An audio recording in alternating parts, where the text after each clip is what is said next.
Hi guys, welcome to another episode of Textory. Is your hot beverage of choice ready? Because if it is, let's jump right into it. Today we are time traveling to the Victorian era again. I know, but it's a different part of the Victorian era. And we're gonna get a little feminist in here, but not in the way you probably expect. Anyway, before we jump into it, feel free to check out my Patreon at patreon.com/textory. It's a way to support me and make sure this podcast keeps on going. Now back to the episode. 1858 is the year we're stopping our time traveling machine today. And we're talking about Dinah Craik. In the depths of the Victorian era, Dinah Craik was someone that I would call a soft feminist from a modern point of view. She respected women. She realized things are not quite okay. She got the spirit, but she was very heavily influenced by the period notions of who a woman should be, how she should behave. She was like deep into patriarchy and patriarchal society. So obviously she was not quite aware of the situation that she was in. For example, we don't know much about her life because she disapproved of biographies being written about female authors because she thought it's not proper for women to put their private lives on display like that.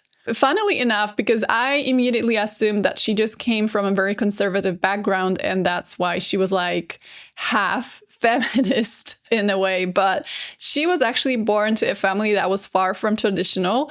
Her mother was 30 when she married her father, so that's already quite unusual, so that's quite late for the period.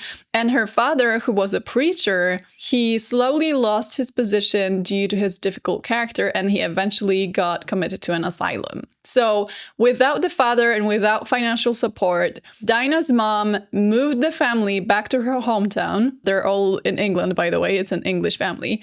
And Dinah helped her and taught at the school at 13 years old, which is absolutely insane. And after a while, her parents actually reconciled and they all moved to London. And then after the death of her mother, things were started to be looking pretty bleak financially because her father was irresponsible.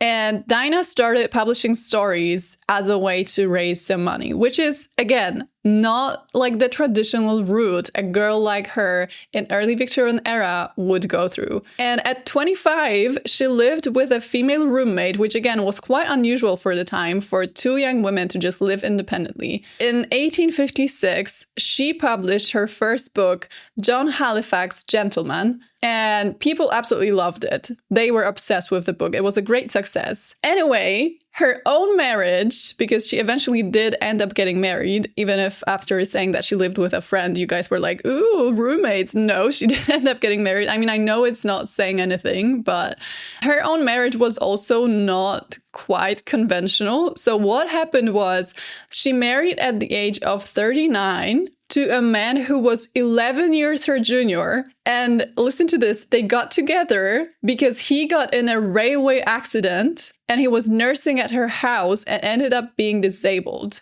So she fell in love with him and they got married.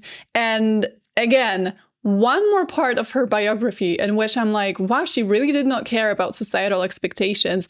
In 1869, they adopted a daughter that was abandoned as a baby near their house. So again, absolutely not a traditional path that a Victorian family could have taken. And her biographers, because yes, she did eventually get some text written on her, despite that she was not like fond of it. They note that she was not really like a revolutionary feminist. She was not aspiring for a massive change, but she was always encouraging women to live independently. She financially helped women that wanted to study art or start their careers or just needed help. She invited women of all classes to her home. She was very welcoming. So yay. But also, if this has turned you optimistic as to what the text is actually about, you're about to be a little disappointed because we are forgetting that it's still the Victorian era and that the text is from 1858. So she was still pretty young. So today we are reading A Woman's Thoughts About Women.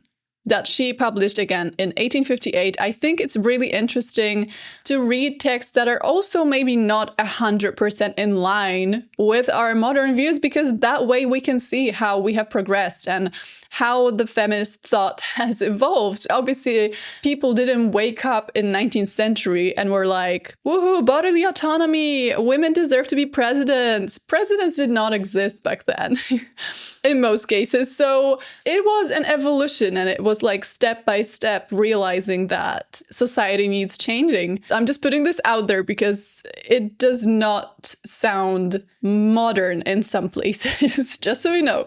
I premise that these thoughts do not concern married women, for whom there are always plenty to think, and who have generally quite enough to think of for themselves and those belonging to them. That Providence ordained it so, made men to work and women to be idle, is a doctrine that few will be bold enough to assert openly. Tacitly they do, when they preach up lovely uselessness, fascinating frivolity, delicious helplessness, all those which any woman of common sense must repudiate as insulting not only her womanhood, but her creator. So far so good, we're like, oh, okay, so she didn't want women to be useless. But then she says, equally blasphemous, and perhaps even more harmful, is the outcry about the equality of the sexes. The frantic attempt to force women, many of whom are either ignorant of or unequal for their own duties, into the position and duties of men. No, equality of the sexes is not in the nature of things. Men and women were made for and not like one another. One only right we have to assert in common with mankind, and that is as much in our own hands as theirs, the right of having something to do. That both sexes were meant to labor, one by the sweat of his brow, the other in sorrow to bring forth and bring up children, cannot, I fancy, be questioned. So she is talking in the next few paragraphs about how women are basically made to stay home and they're wasting away their lives. And so their whole energies are devoted to the massacre of old time. They prick him to death with crochet and embroidery needles, strum him deaf with piano and harp playing, not music, cut him up with morning visitors, or leave his carcass in 10-minute parcels at every friend's house they can think of. Yet this great sin, this irredeemable loss, in many women arises from pure ignorance. Men are taught as a matter of business to recognize the value of time, to apportion and employ it. Women, rarely or never. My young lady friends, of from 17 upwards, your time and the use of it is as essential to you as to any father or brother of you all. If you waste it, you waste not only your substance, but your very souls. Not that which is your own, but your maker's. Whew, I mean, this is kind of heavy because obviously she's not referring to like the actual working class, which had plenty to do. But the women of the upper class were really expected to just look pretty and do nothing. And I've been thinking about how boring their lives must have been, because if they had no like social arrangements, they were just withering inside. They were not doing anything. Like, imagine doing embroidery, reading, doing all that stuff every day for the whole day for your whole life. I mean, there are hobbies, there are passions even, but knowing that your life does not have any purpose must have been so debilitating. Young ladies, 'tis worth a grave thought. What if called away at 18, 20, or 30, the most of you would leave behind you when you die? Much embroidery, doubtless, various pleasant, kindly, illegible letters, a moderate store of good deeds, and a cartload of good intentions. Nothing else, save your name on a tombstone or lingering for a few more years in family or friendly memory. But what am I to do with my life? As once asked me one girl out of the numbers who begin to feel aware that whether marrying or not, each possesses an individual life to spend, to use, or to lose. And herein lies the momentous question. The thing is, like, I've read this before because I was preparing the episode, and I don't think she actually answers that question. She criticizes what they're not doing, but she's not saying what they're supposed to do. Generally, and this is the best and safest guide, she will find her work lying very near at hand. Some desultory tastes to condense into regular studies, some faulty household quietly to remodel, some child to teach or parent to watch over. An independent young lady, a woman who can take care of herself, and such like phrases have become tacitly suggestive of hoydenishness, coarseness, strong-mindedness, down to the lowest depths of bloomerism, cigarette smoking and talking slang. This is such a fascinating description of everything that she thought was wrong with society at the time.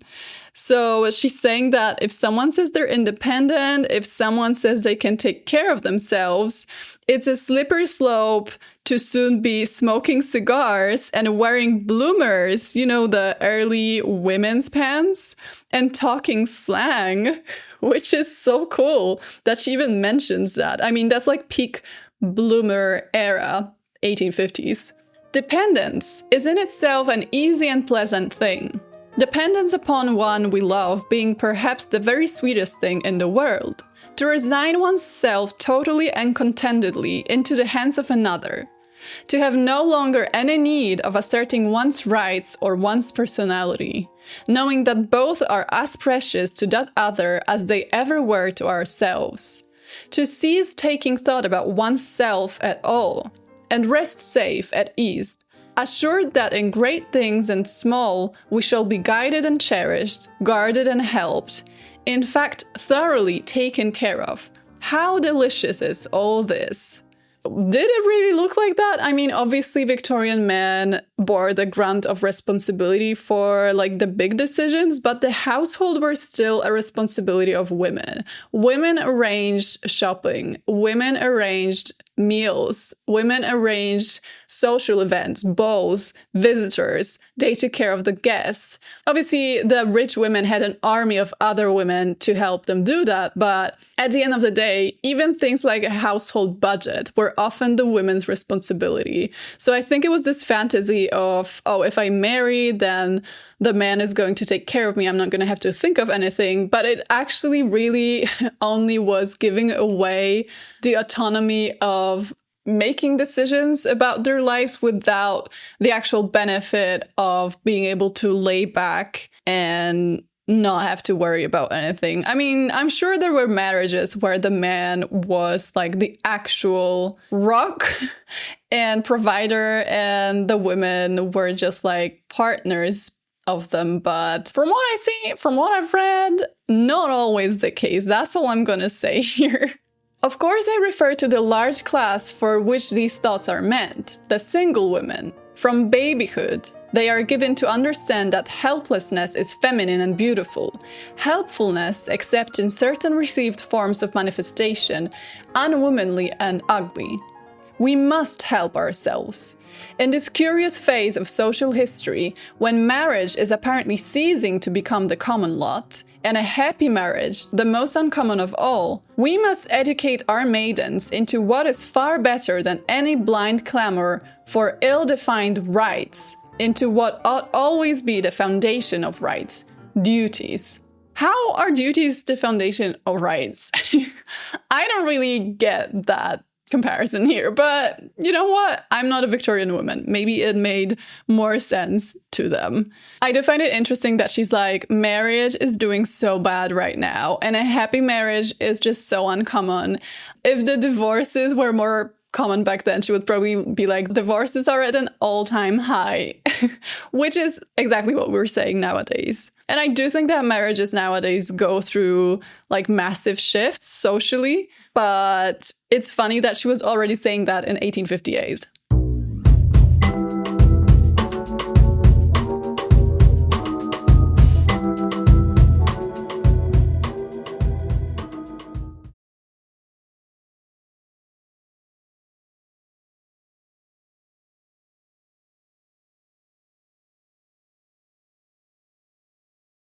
Granted the necessity of something to do and the self-dependence required for its achievement, we may go on to the very obvious question, what is a woman to do? Again, she asks this question, but she never actually says. Female professions, as distinct from what may be termed female handicrafts, which merit separate classification and discussion, may, I think, be thus divided. The instruction of youth, painting or art, literature, and the vocation of public entertainment, including actresses, singers, musicians, and the like.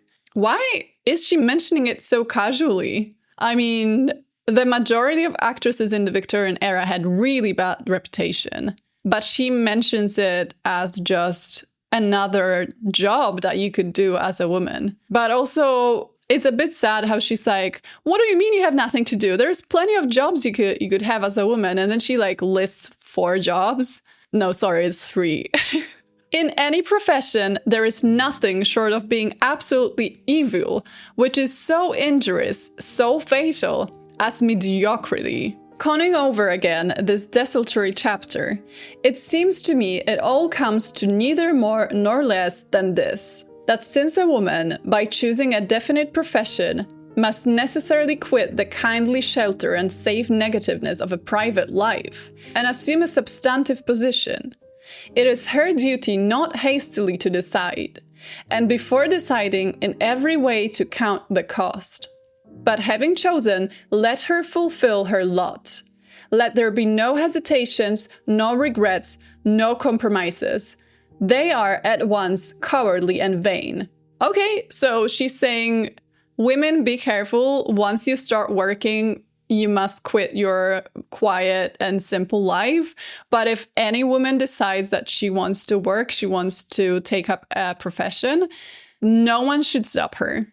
Which I think is something that is in line with a modern sentiment. Then she has a very interesting passage on female friendships. From our very peculiarities of temperament, women's friendships are rarely or never so firm, so just, or so enduring as those of men where you can find them. That's an interesting thought. I mean, I always thought that female friendships are way more romanticized than male friendships and that men are, you up, I'm playing CS right now, versus women are like, I think the societal expectation that was put on me ruined my life. I mean, at least in media, male friendships are not presented as very deep, versus female friendships are presented as this almost romantic connection that 2 women can have that is like soulmates. But even though she first asserts that female friendships don't last as long or are not as strong as men's friendships, she then also goes very gay very quickly because she says, probably there are few women who have not had some first friendship as delicious and almost as passionate as first love. It may not last, it seldom does, but at the time it is one of the purest, most self-forgetful and self-denying attachments that the human heart can experience. With many, the nearest approximation to that feeling called love. This girlish friendship, however fleeting in its character, and romantic, even silly in its manifestations, let us take heed how we make light of, lest we be mocking at things more sacred than we are aware. And yet it is not the real thing, not friendship, but rather a kind of foreshadowing of love. Huh? As jealous, as exacting, as unreasoning, as wildly happy and supremely miserable. It is the unmarried, the solitary, who are most prone to that sort of sentimental friendship with their own or the opposite sex, which, though often most noble, unselfish and true, is in some forms ludicrous, in other dangerous. For 2 women, past earliest girlhood, to be completely absorbed in one another and make public demonstrations of the fact, by caresses or quarrels, is so repugnant to common sense that where it ceases to be silly, it becomes actually wrong. Is she talking about lesbians here? Like, what is going on? Now I have this whole theory that she was actually a little bit gay, and she describes her own experience of female friendships. But on the other hand, we do know that Victorian friendships were very dramatic and very affectionate, both female and male friendships. We did an episode early on in the podcast about a female diary, like a teenage diary, and she was very dramatic and affectionate in that. We did an episode on Chopin's letters. He was also like all about the drama and straight up like telling people that he loves them. He's another case because he, I think, was actually gay. But if you read material from the era, it was not unusual to kiss your friend. It was not unusual to tell your friend that you love them most in the entire world. It was not unusual to have this sort of very ambiguous friendship because being gay was so taboo that no one ever suspected that it could even happen. Obviously, there are some signals, like even in this text, I think she's like, you girls should be careful because you can actually turn gay. But I think the general consensus was affectionate friendships are not suspicious because gay people do not exist. And if someone ever brought it up and would be like, why are those two friends so touchy? People would be like, why are you even thinking about that? Like, what's wrong with your head? Are you gay? So I think friendships in the past are a very complicated topic because we also see it completely differently. Like, we can be friends with someone we see once a year, grab a coffee. They were like straight up in very like complex, emotionally engaged, affectionate relationships with their friends. After marriage, for either party to have or to desire a dearer or closer friend than the other is a state of things so inconceivably deplorable, the more erring, the more deplorable, that it will not bear discussion. And let every woman, old or young, in commencing a friendship be careful that it is to the right thing she has given the right name. Men whose habits of thought and action are at once more selfish and less personal than ours are very seldom given to gossiping. It is the women, always the women, who poke about with undefended farthing candles in the choke-damp passages of this dangerous world. I think it's funny how most of texts of this kind have always very weird ideas about what differences there are between men and women. So they would say like the weirdest things. They would be like, we all know that men hate when their feet get cold and women are more okay with that. Like they will always come up with the weirdest things that are supposed to be like common sense, which I find really funny. Women lie quite involuntarily. Nay, they would start with horror from the bare thought of such a thing. They love truth in their hearts, and yet they are constantly giving to things a slight coloring cast by their own individuality. Twisting facts a little, a very little, according as their tastes, affections, or convenience indicate. Never perhaps telling a direct lie, but merely a deformed or prevaricated truth. Again, the generalization in those texts, like there's literally no proof for men being more selfish than women. And yet she's like, yeah, men lie because they're selfish and women never tell big lies. They only tell small lies. And this makes the fatal danger of gossip. If all people spoke the absolute truth about their neighbors or held their tongues, which is always a possible alternative, it would not so much matter. It is the women who are at the bottom of it all, who in the narrowness or blankness of their daily lives are glad to catch at any straw of interest, especially the unmarried, the idle, the rich, and the childless. Okay, I mean, again, this is kind of a misogynistic idea that gossip is inherently bad, where it was used to circulate information about people. Like, the biggest gossip I have about people I know is like genuinely concerning. It's things that I think people should know so they can decide for themselves if they even want to associate with those people. I think we are now at a point where gossip is like a warning sign. And of course, the danger of gossip is that it can not be true. And then you feel like an idiot because you've been circulating an information that was made up. But in most cases, I don't think gossip is made up, at least in my circles. It's like genuine information that are useful to decide if you even want to associate with people or if it's safe to be around people. Okay, then she talks about growing old, which I think is also interesting and a topic that was definitely hot in the Victorian era, even though most people did not make it into actual old age. Growing old, a time we talk of and jest or moralize over, but find almost impossible to realize, at least to ourselves. In others, we can see its approach clearer, yet even then we are slow to recognize it. What? Miss So-and-so looking old, did you say? Impossible, she is quite a young person, only a year older than I. And that would make her just, bless me, I am forgetting how time goes on. Yes, I suppose we are neither of us so young as we used to be. In this matter of dress, a word or two. There are two styles of costume which ladies past their premiere jeunesse are most prone to fall into. One hardly knows which is the worst. Perhaps, though, it is the ultra-juvenile, such as the insane juxtaposition of a yellow skin and white tarlatan, or the anomalous adorning of grey hair with artificial flowers. It may be questioned whether at any age beyond 20, a ball costume is really becoming, but after 30, it is the very last sort of attire that a lady can assume with impunity.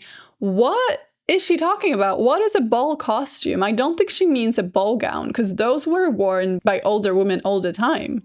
The other sort of dress, which it must be owned is less frequent, is the dowdy style. People say, though not very soon, "Oh, I am not a young woman now, it does not signify what I wear." Foolish women. They forget that if we have reason at any time more than another to mind our looks, it is when our looks are departing from us.